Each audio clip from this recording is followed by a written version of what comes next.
when she dies, we can finally name the charity foundation in her honor. It will open all the right doors. People love a good story. The words didn't burn. They didn't strike. They froze. I stood motionless in the dark hallway, 3 steps from the ajar door of my son Arthur's study. My hand, holding a stack of his evening mail, was suspended in the air, having turned to marble. A warm, cognac-colored light spilled from the study, carrying the faint, approving chuckle of Vanessa, his wife. They were discussing my death as casually as they would the purchase of new stocks or the choice of a winter resort.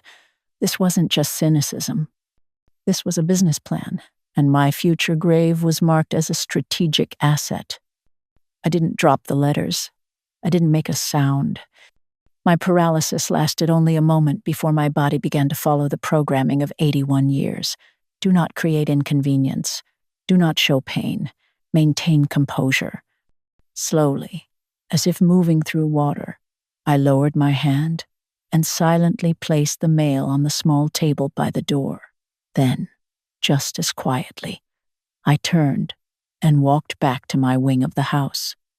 Behind me, Arthur's laugh rang out again, confident, deep, the laugh of a man who has just found a brilliant solution. To me, that sound became a hollow drone that consumed everything, forcing out the air, the memories, the love. I walked down the long corridor, each footstep echoing in my head, not as the click of a heel on parquet, but as the soft tick of a clock counting down to my commercially viable end. The food I had been preparing for dinner smelled festive, but the aroma now seemed like the scent of flowers at a funeral they had already planned without me.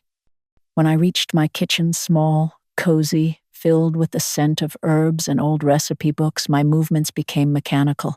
I put the kettle on as I always did, but instead of reaching for the 3-piece tea set, my hand stretched to the highest shelf and took down a single cup.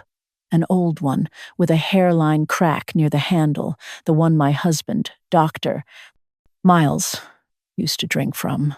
I brewed a strong black tea, the way only I liked it, and sat at the table, set for one. The warmth of the porcelain in my palms was the only real thing in this sudden, frozen world. I stared at my solitary cup. It was the first thing in many years I had done purely for myself. The act was tiny, almost invisible, but it contained the seed of my revolution. I wasn't just drinking tea. I was erasing their presence from my world, one cup at a time. Sitting in the silence, broken only by the clock, I allowed the memories to flood in, not warm waves of nostalgia, but cold, precise images. My husband's face, 40 years ago, at this very table. He placed his warm, broad hand over mine and said, "Clara, we have enough. Let's give some of it to those just starting out." And we did. I remember the cold marble of the bank as we signed the papers to transfer the first $100,000 from our retirement account to establish the Dr. Miles Foundation. For us, it wasn't just money. It was our faith in the future, an investment in other people's dreams. Over the years, we put more than $300,000 into that fund. Every scholarship, every donation to the hospital, it was a piece of my heart. And now Arthur wanted to take that heart and turn it into a logo for his own advancement. Then another memory surfaced, sharper and more humiliating.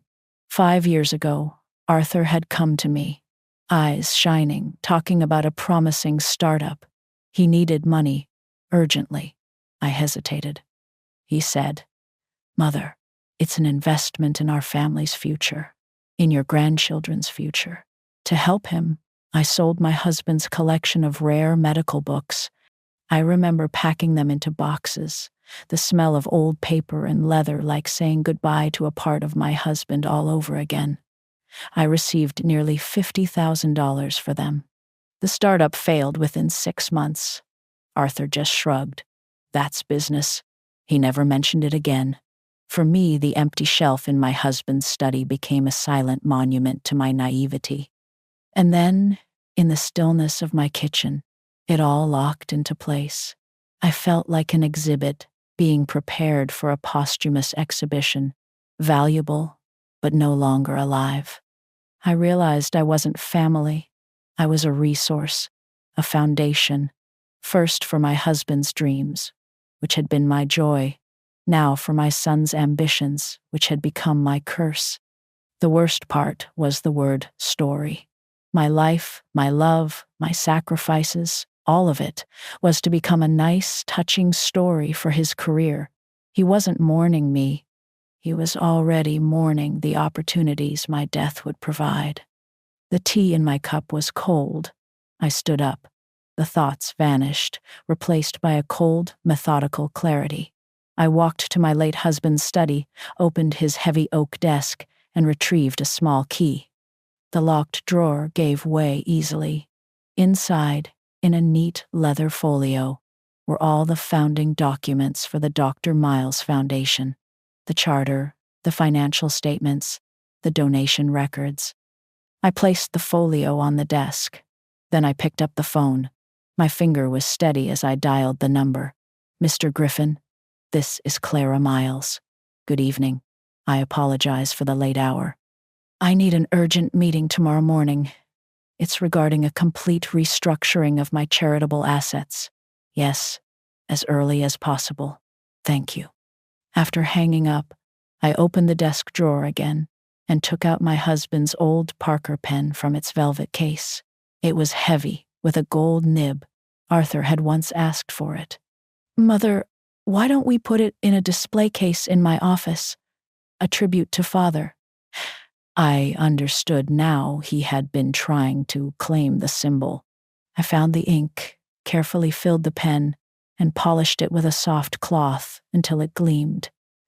This wasn't just a ritual. It was an act of arming myself. I was preparing the weapon that would sign the verdict on his plans. I did not sleep that night. I sat in the dark study, the cool weight of the pen in my hand, and the silence of the house no longer felt oppressive. It had become my ally. I realized I hadn't lost my family. I had simply said goodbye to the version of them that existed only in my memory. He wanted to use my name after my death. I decided to make my name immortal in my lifetime. The next morning, at precisely 8 o'clock, I walked into the offices of Griffin, Price, and Dunn. The air inside was still and smelled of old paper, leather, and quiet authority, a world away from the emotional chaos of the previous night. Mr. Griffin, a man whose family had handled the Miles legal affairs for 2 generations, greeted me with a look of polite concern. He led me into a boardroom paneled with dark wood, where a single carafe of water sat sweating on the polished surface. We sat opposite each other. There was no preamble. My heart was not pounding. My hands did not tremble as I placed the leather folio on the table between us. Mr. Griffin, I began, my voice even and clear. I am here to dissolve the Dr. Miles Foundation and establish a new one. It will be called the Clara Miles Foundation. I will be its sole founder and chairman of the board. I also need to revoke my son Arthur's power of attorney and draft a new will. He blinked. His professional composure momentarily cracked, but he recovered quickly. He simply nodded, slid the folio toward himself, and opened it. The repair had begun. The following days unfolded like a meticulously planned operation. This was not revenge. It was a renovation of a life that had been allowed to fall into disrepair. The first phase was the legal repair. With Mr. Griffin, I spent hours dismantling the old structure and building the new one. We drafted the articles for the new foundation, establishing an unshakable charter that prevented its mission from ever being co-opted for personal gain.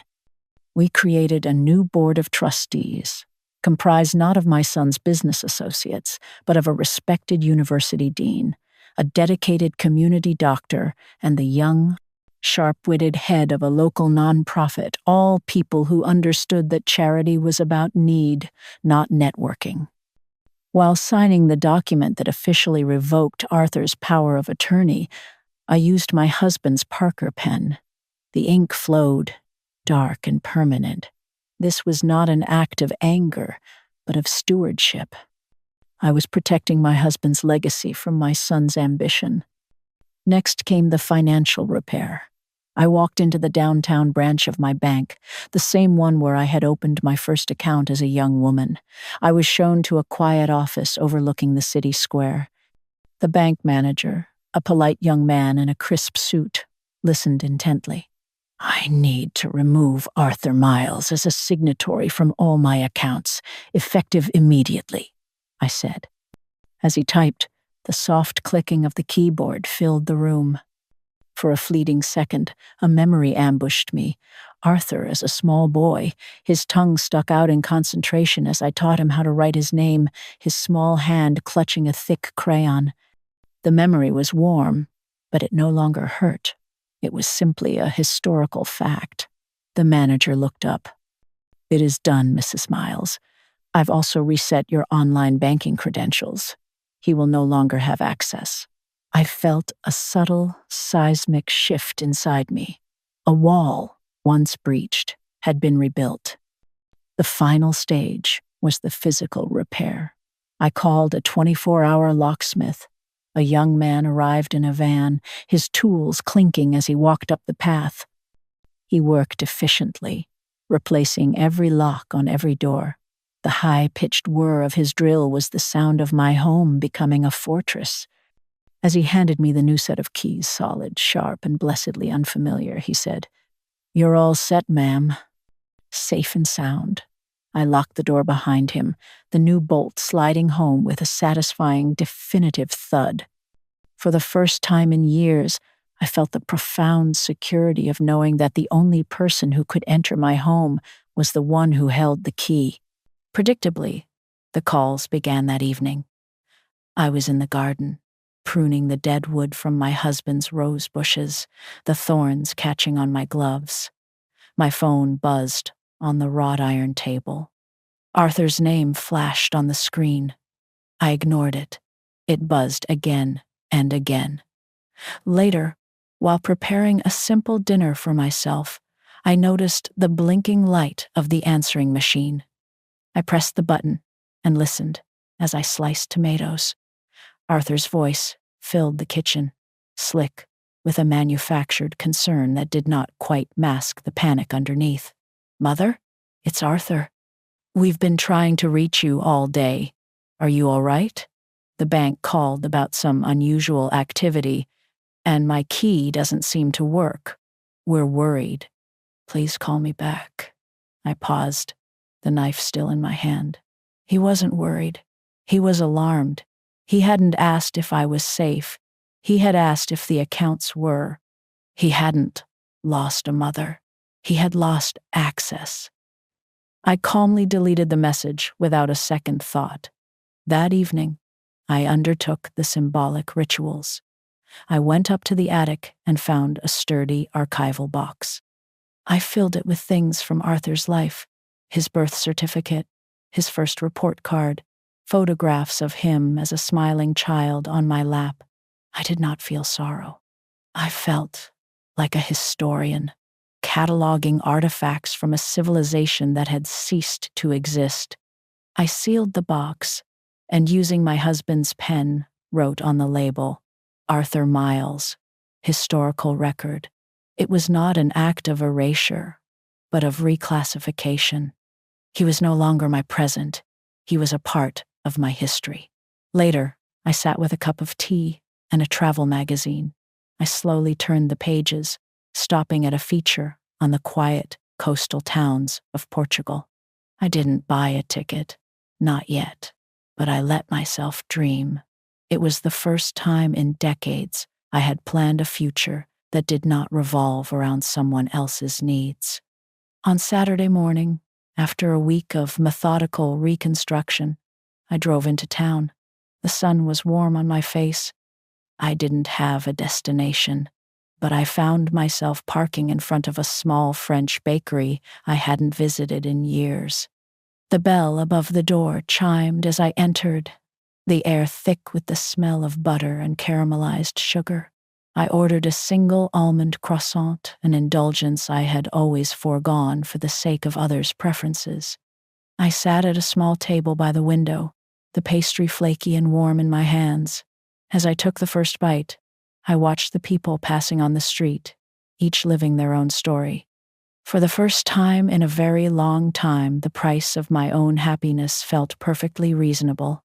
I had chosen myself. The heavy oak door shuddered. A fist pounded against it, the sound muffled but insistent. "Mother, open this door, we need to talk." Arthur's voice was strained, the smooth veneer of confidence stripped away to reveal the raw panic beneath. I sat in my husband's armchair in the study, a cup of steaming tea cradled in my hands, and did not move. The pounding came again, louder this time. "Mother, this is ridiculous. You can't just cut us off. Vanessa and I are worried sick." I took a slow sip of tea, the warmth spreading through me. He wasn't worried. He was locked out. Through the window, I could see his expensive car parked haphazardly at the curb, a monument to his agitation. He began to circle the house, peering into windows, his face a mask of disbelief. He was a man who had always possessed a key to every door, and now he was confronted with a lock he couldn't pick. My own mother used to say, "If they won't listen to your words, let them listen to your silence." The silence in my house was now the loudest thing in his world. When he finally left, the quiet he left behind felt different. It was no longer an absence of sound, but a presence, a gentle, settling dust that covered everything. I stood up and began a slow tour of my home, an inventory of a life. It was not a sad journey, but a necessary one. I started in what had been Arthur's childhood room. I ran my hand over the deep scratches on the wooden desk where he had carved his initials as a boy. I remembered the warmth of his small body curled against mine as I read him stories in the faded armchair by the window, his breath smelling of milk and sleep. That memory felt like sunlight. Then, standing in that same spot, another memory surfaced cold and sharp. Arthur, now a grown man, standing by that same window talking on his phone. "Of course the house is big enough," he had said impatiently to someone. "It's a great asset, just sitting here."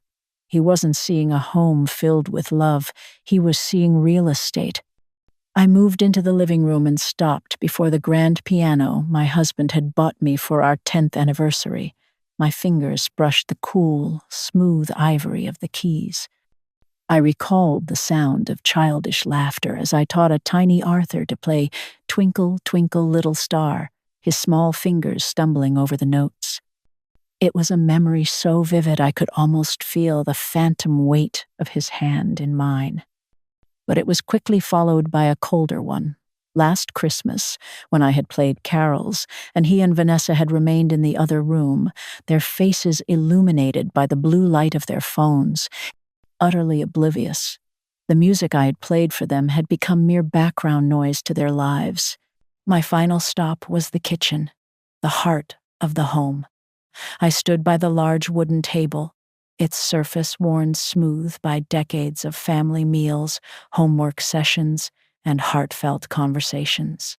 I remembered the smell of baking bread and the sight of Arthur's face, covered in flour, as he helped me make cookies. It was a memory of pure, uncomplicated joy.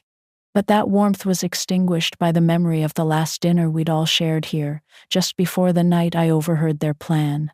He had spent the entire meal discussing the optics of a new philanthropic venture.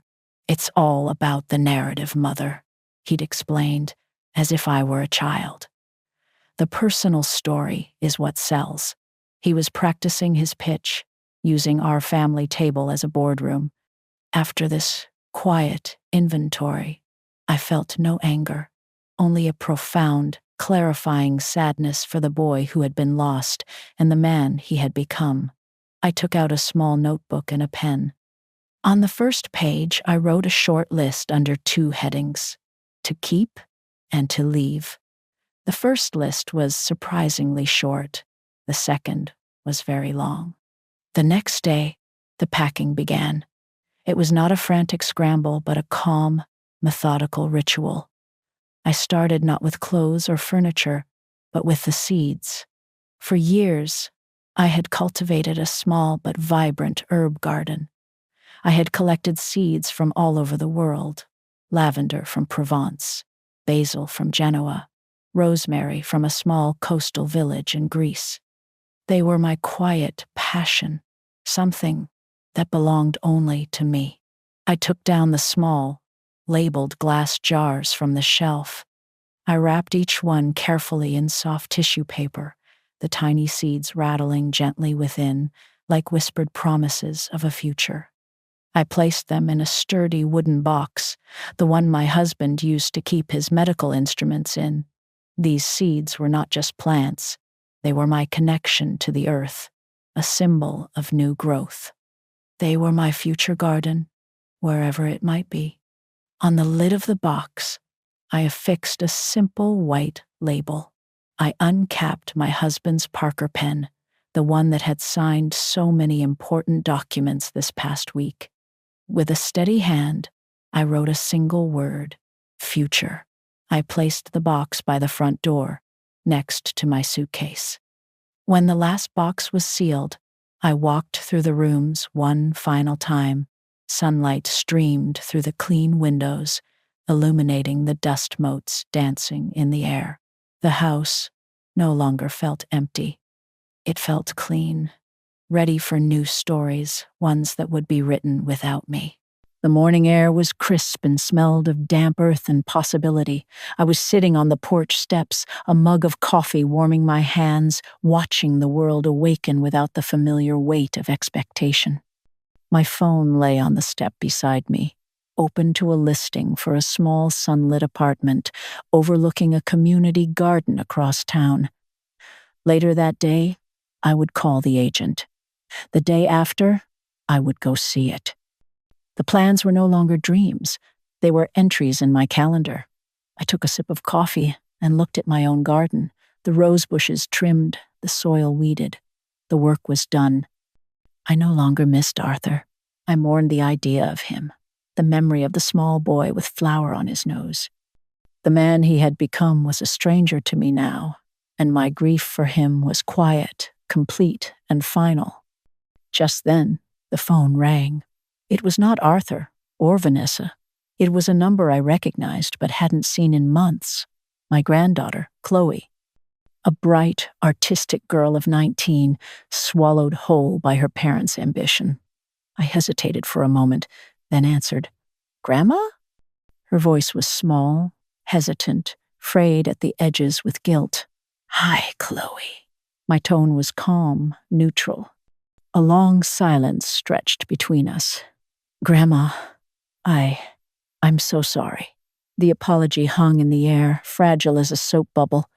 I did not rush to comfort her. I did not say, "It's okay." Instead, I gently asked the question that needed to be asked. "For what exactly are you sorry, my dear?" I heard her take a shaky breath. For being quiet," she whispered. "For hearing what they were saying, what they were planning, and not saying anything. For thinking it was normal."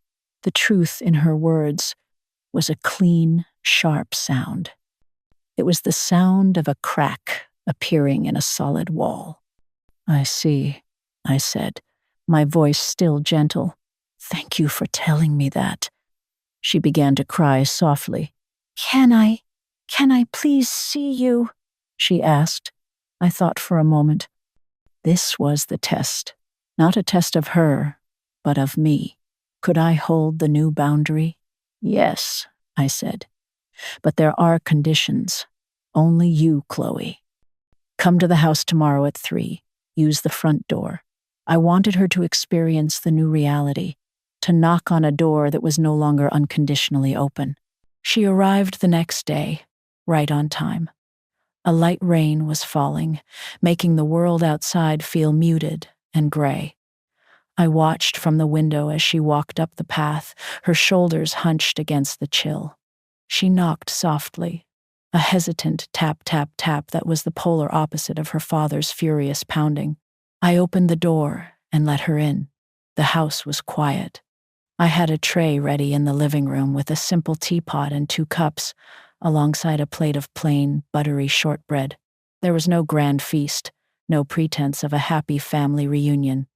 It was just tea. We sat in silence for a few minutes, the only sounds the ticking of the clock and the gentle clink of porcelain. Finally, she looked at me, her eyes filled with a confusion that seemed entirely genuine.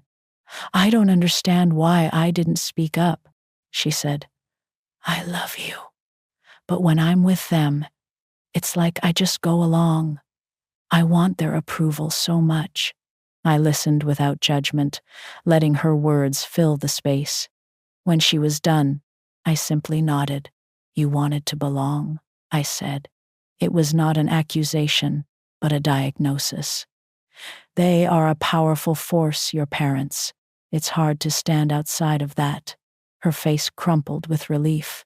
She had expected a lecture, but I had offered her understanding. "I don't want to be like them," she said, her voice fierce. "I don't want to see people as assets." When it was time for her to leave, she stood awkwardly by the door. "Can I come back?" she asked, her voice small again. Can we be us again?" This was the moment the old Clara would have thrown her arms around her and promised that everything would be fine, but the new Clara had a different contract to offer. "You are always welcome here, Chloe," I said, my voice warm but firm. "But not for Sunday roasts or birthday checks. You are welcome for this." I gestured to the simple tea tray between us. "You are welcome for honest conversation. That is the only thing on the table now." Understanding dawned in her eyes. It was a new rule, a new relationship. As she was leaving, I wrapped a few pieces of shortbread in a napkin and pressed them into her hand. It was not a peace offering. It was provisions for a new journey, one I hoped we could take together. That evening, as the rain continued to fall outside, I stood by the window and thought about the day. Perhaps some doors should not be slammed shut and bolted forever. Perhaps they just need to be quietly locked from the inside, with a window left slightly ajar, open only for those who are willing to come alone and to knock softly. On Tuesday morning, I dressed with the deliberation of a general preparing for a treaty signing. I chose a simple, well-tailored navy blue suit, the kind of armor one wears, not for battle, but for business. There was no tremor in my hands as I fastened a simple pearl brooch, my husband's first gift to me, at my collar. This was not an act of defiance, but an act of administration. The final, irreversible step. The real estate agent, a brisk and professional woman named Miss Albright, met me in the lobby of a modern building downtown. The air in her office smelled of fresh coffee and the clean, sharp scent of leather from the client chairs. We went over the final lease documents. My husband's Parker pen felt cool and solid in my hand as I signed my name, each letter a deliberate stroke of ink. My new life, now legally binding. Miss Albright handed me the keys. "Shall we take one last look?" she asked. The apartment was on the 7th floor, a corner unit flooded with morning light. It smelled of fresh paint and the faint, promising aroma of sawdust. From the wide living room window, I had a panoramic view of the city's oldest park, its canopy of green, a living tapestry against the steel and glass. The distant hum of the city was not an intrusion, but a gentle, rhythmic pulse. It was the sound of life, of a world moving forward. I walked to the large bay window that would be perfect for my indoor herb garden. I took the small wooden box labeled Future from my handbag and placed it on the sun-drenched windowsill. It looked as if it had always belonged there. "It's perfect," I said to Miss Albright, my voice steady and certain. "I'll take it." My decision was instantaneous, absolute. This wasn't just an apartment. It was a vantage point. a place from which to watch a new world grow. That afternoon, while I was carefully wrapping my husband's medical books in soft cloth, a knock came at the door. I knew it was Arthur. I didn't move.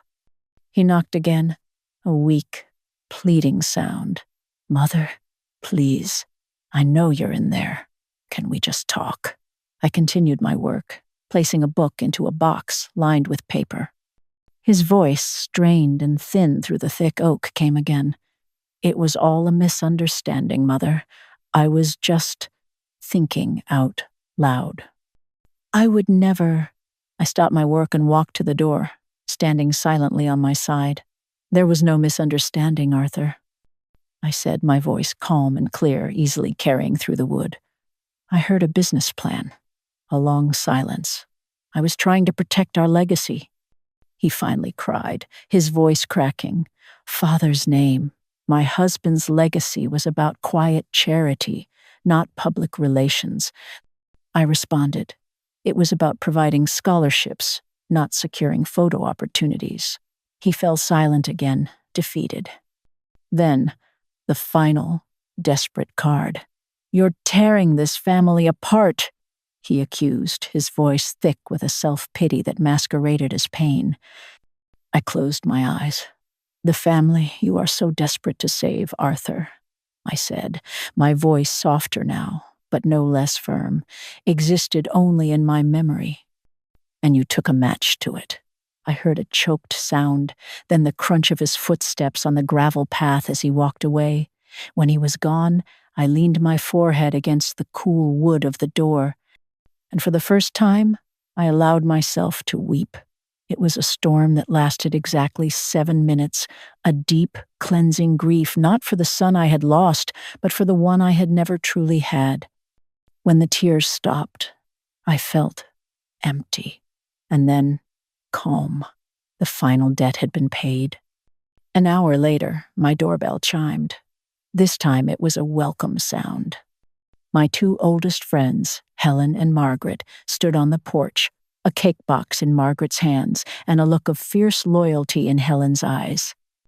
Inside, the house filled with the warm scent of lemon cake and fresh tea. The tension of the afternoon dissolved. We didn't speak of Arthur. We spoke of life. Helen, a retired judge with a tongue as sharp as her mind, told a hilarious story about her new, impossibly stubborn cat who refused to acknowledge the existence of gravity. Margaret, a gentle soul who saw the world through the lens of her garden, spoke with quiet wonder about a rare orchid that had finally bloomed after 10 years of patient care. In their company, I was not a grieving mother or a woman wronged. I was simply Clara. When there was a lull in the conversation, I said, "I signed the lease on a new apartment this morning. I'll be moving next week." They didn't offer pity or ask invasive questions. Helen raised her teacup. "To new beginnings," she said, her voice full of pride. Margaret reached across the table and squeezed my hand, her touch conveying a universe of unspoken support. In that quiet moment, I understood that family is not always the one you are born into, but the one you build with love and mutual respect. The final confrontation came without warning. The next evening, just as dusk was settling, my doorbell rang with an insistent, commanding buzz. I opened it to find Vanessa. She was dressed in a sharp, expensive-looking trench coat, her face a mask of cold fury. She didn't wait for an invitation, but swept past me into the hall as if she still had every right to be there. "What do you think you are doing?" she began, her voice low and dangerous. I closed the door quietly and turned to face her. I did not raise my voice. "I am managing my affairs, Vanessa." "Your affairs?" She scoffed. "You have humiliated Arthur. You have dismantled his birthright, his father's legacy." I simply looked at her. "Some people wait for an inheritance," I said, the words coming easily. "I decided to become one." Her eyes narrowed. She tried a different tactic, her voice dripping with false concern. "Have you thought about what this will do to Chloe? You are ripping her family apart out of spite." "Chloe and I had tea yesterday," I replied calmly. Our relationship will be built on honesty now, a concept you might find unfamiliar." She took a step closer, her final weapon drawn. "You'll regret this." She hissed, the venom undisguised now. "You'll be a lonely old woman in a sterile apartment, and when you die, there will be no one." The threat hung in the air, cold and cruel. This was the moment, the final word. I met her gaze without flinching. "I heard you both that night," I said, my voice as clear and hard as a diamond. "I heard you call my life a good story and my death a strategic asset. I would rather be alone with my integrity for the rest of my days than spend another minute in a room with people who are simply waiting for me to die so they can cash in on my memory." I walked to the study table. On it lay a stack of freshly printed brochures, the cover bearing a simple, elegant logo. I picked one up and held it out to her. The title was printed in deep blue ink, "The Clara Miles Foundation, a Legacy of Action." Her face went pale as she read it. It was not just a foundation, it was a checkmate. It was the future she had planned to build on my grave, and I had built it myself, in the sunshine. She stared at the brochure, then at me, her face a canvas of pure, unadulterated defeat. She turned without another word and walked out of the house.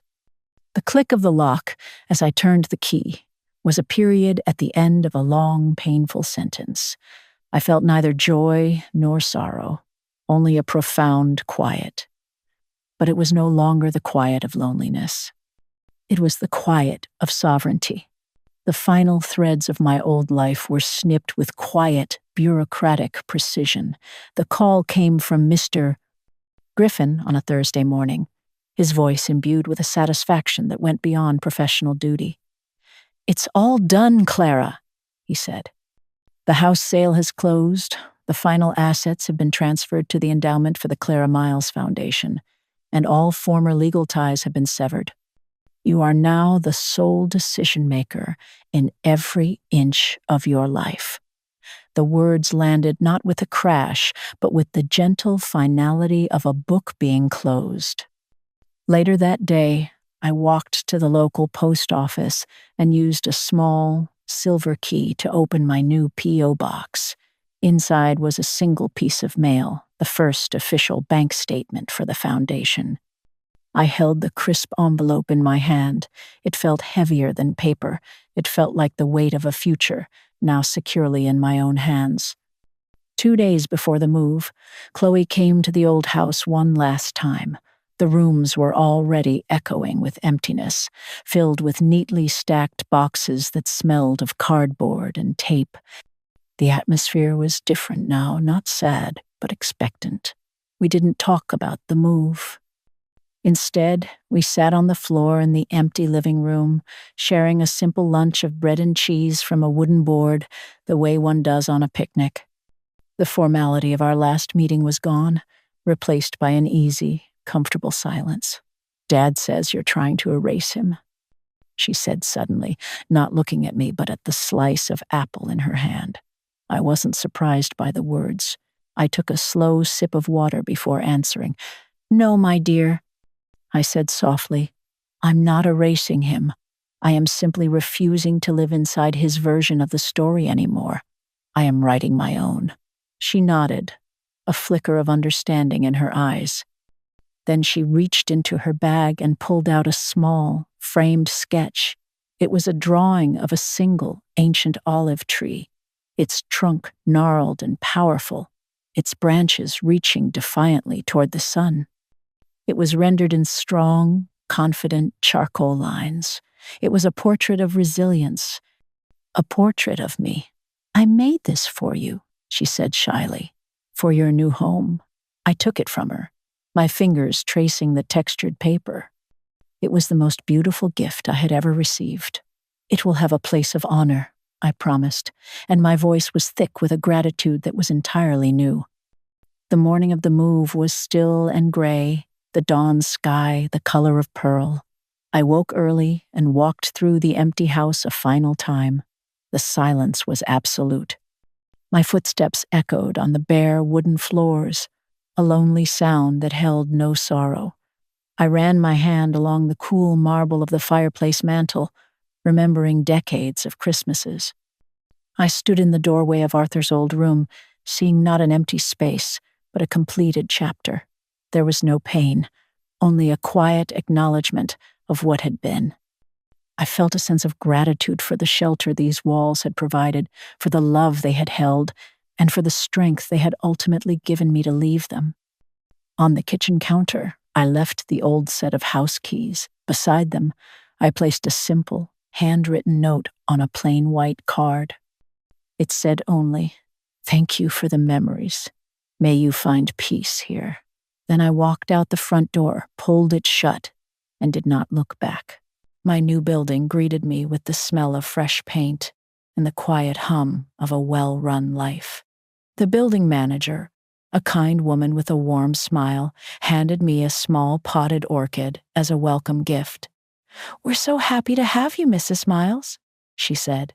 The movers worked efficiently, bringing in the few pieces of furniture I had kept, their voices a cheerful, professional murmur. Once they were gone, I stood alone in the sun-drenched living room. The space felt vast and full of light. I began to unpack. The first box I opened was the one marked Future. I unwrapped the glass jars of seeds and lined them up on the wide windowsill, their colors a vibrant promise against the city skyline. Next, I unwrapped Chloe's drawing of the olive tree and placed it on the mantelpiece above the modern, clean-lined fireplace. It was the first piece of art on the walls, the new heart of this new home. Finally, I opened a small, leather-bound box. Inside lay my husband's Parker pen, nestled in its velvet lining. I placed it on the corner of my new, small desk. Past, present, and future, all in their proper places. My new routine settled in with the ease of a long exhaled breath. On my first morning, while unpacking a box of my husband's books, a folded piece of paper slipped from between the pages of a medical journal. It was a note he had written me years ago, on a day I had been filled with doubt about a community project we were funding. His familiar, strong handwriting read, "Clara, your heart is your truest compass. Never be afraid to follow it, especially when it leads you away from the noise and toward the quiet truth." The words felt like a blessing, a validation from across time. The next day, I baked a single loaf of sourdough bread, not for a family gathering, but for myself. The rhythmic work of kneading the dough was a form of meditation, the warm, yeasty smell filling my small kitchen with the scent of simple, honest sustenance. On Saturday, Chloe came by. She didn't knock, but used the key I had given her. She found me on the small balcony, potting my herbs. She brought her bike helmet with her. "The chain keeps slipping," she said without preamble. For the next hour, we sat on the floor with a set of tools, her showing me the intricacies of a derailleur, me passing her a rag to wipe the grease from her hands. The conversation was easy, flowing around topics of bike chains and art classes, and the surprisingly good coffee from the cafe downstairs. As she was leaving, she paused at the door, looking around the light-filled room. "Is this what peace feels like, Grandma?" she asked. I smiled, a genuine, unburdened smile. "Not all of it," I said, "but it's a very good beginning." That night, I sat by the window, the lights of the city twinkling below like a fallen constellation. I wasn't lonely. I didn't miss the big, empty house. I didn't miss the strained silences or the weight of unspoken expectations. I didn't miss the old version of myself who used to whisper, "Maybe next time they will see you," because I finally saw myself. And I no longer needed anyone's permission to exist.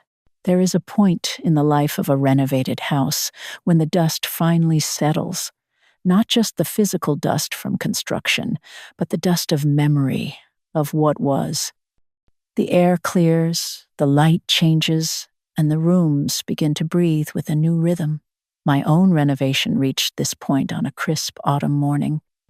It began not with a dramatic event, but with the quiet arrival of a thick manila envelope from Mr. Griffin. Inside was the final closing statement for the sale of my old house. I scanned the numbers, large, abstract figures that represented a lifetime of accumulation. There was no pang of loss, no flicker of nostalgia. The numbers were merely a tool, the final raw material for the last act of construction. I had already mourned the house, the family, the life it contained. What I felt now was not grief, but purpose. That afternoon, I walked to the downtown office of the City Women's Shelter, an organization that helps women and children escape domestic abuse.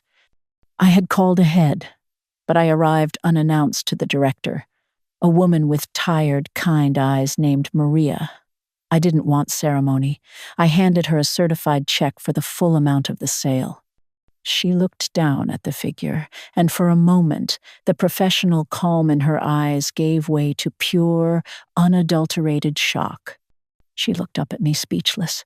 "It's for the women who have to leave in the middle of the night," I said, my voice quiet but clear. "It's to buy them new shoes for the long road ahead." Maria finally found her voice, a choked whisper. "Mrs. Miles, this will change everything." I simply smiled. "I know," I said. "It already has." Walking out into the cool afternoon air, I felt lighter than I had in decades. I had not lost a home. I had given one to hundreds of women I would never meet. My new apartment had truly become a sanctuary, not just for me, but for Chloe as well. She started visiting weekly, often showing up with a small, unassuming cardboard box under her arm. Inside were the things she couldn't keep at her parents' house without commentary or judgment. A sketchbook filled with raw, emotional drawings, a collection of poetry books her father deemed unproductive, a half-finished, brightly colored scarf she was knitting. My home became her safe deposit box for the parts of herself she was not yet strong enough to defend. One afternoon, as she placed a box in the closet, she asked, "Do you think they'll ever change, Grandma?" I was arranging flowers in a vase and paused to consider her question. "I think the better question, my dear," I said, turning to face her, "is whether they will ever stop pretending. Change requires honesty, and some people build their entire lives on avoiding it." It was a hard truth, but she received it with a quiet nod. She understood. Our bond was no longer built on shared memories, but on shared truths. A week later, a letter arrived. The handwriting on the envelope was Arthur's. My hands were steady as I opened it. The letter was short, a messy scrawl of remorse and confusion.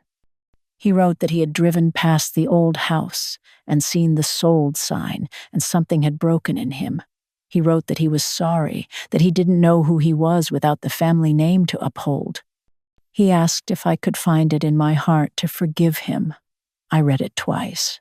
There was no anger, no satisfaction, not even pity. There was only a quiet sense of distance, as if I were reading about a character in a book I had finished long ago. I didn't reply. I folded the letter neatly, walked to my desk, and placed it in the back of a drawer, underneath a stack of old stationery. I was not punishing him. I was simply acknowledging his pain without allowing it to become mine again. His letter could exist in my home, but it would not live in my heart. My 82nd birthday arrived not with a bang, but with the gentle scent of brewing coffee. There were no false, strained phone calls at dawn, no obligatory brunch to endure. The morning was mine.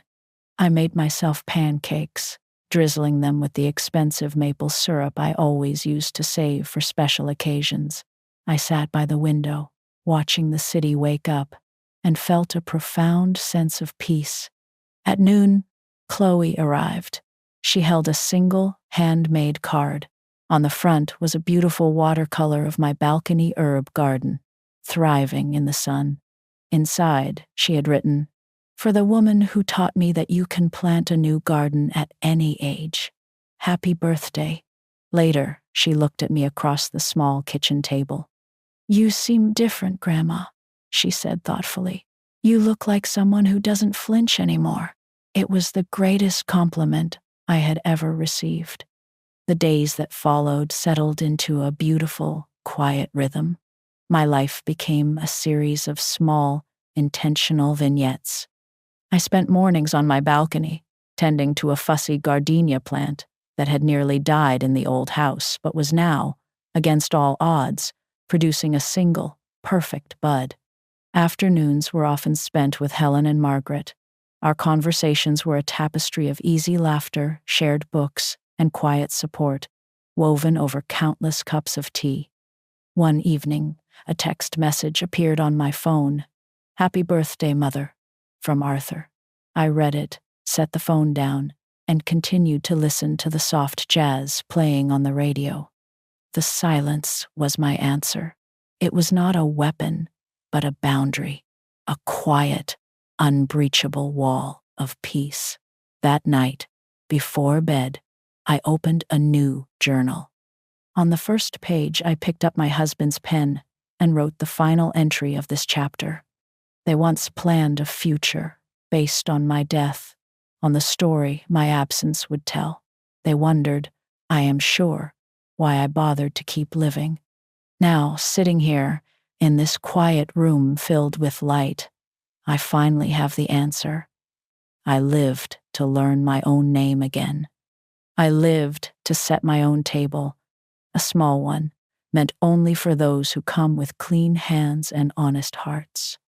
And I lived to learn that the most powerful thing a woman can do is close one door not with a slam, but with a quiet click, and then walk into a room of her own making, finally ready to begin.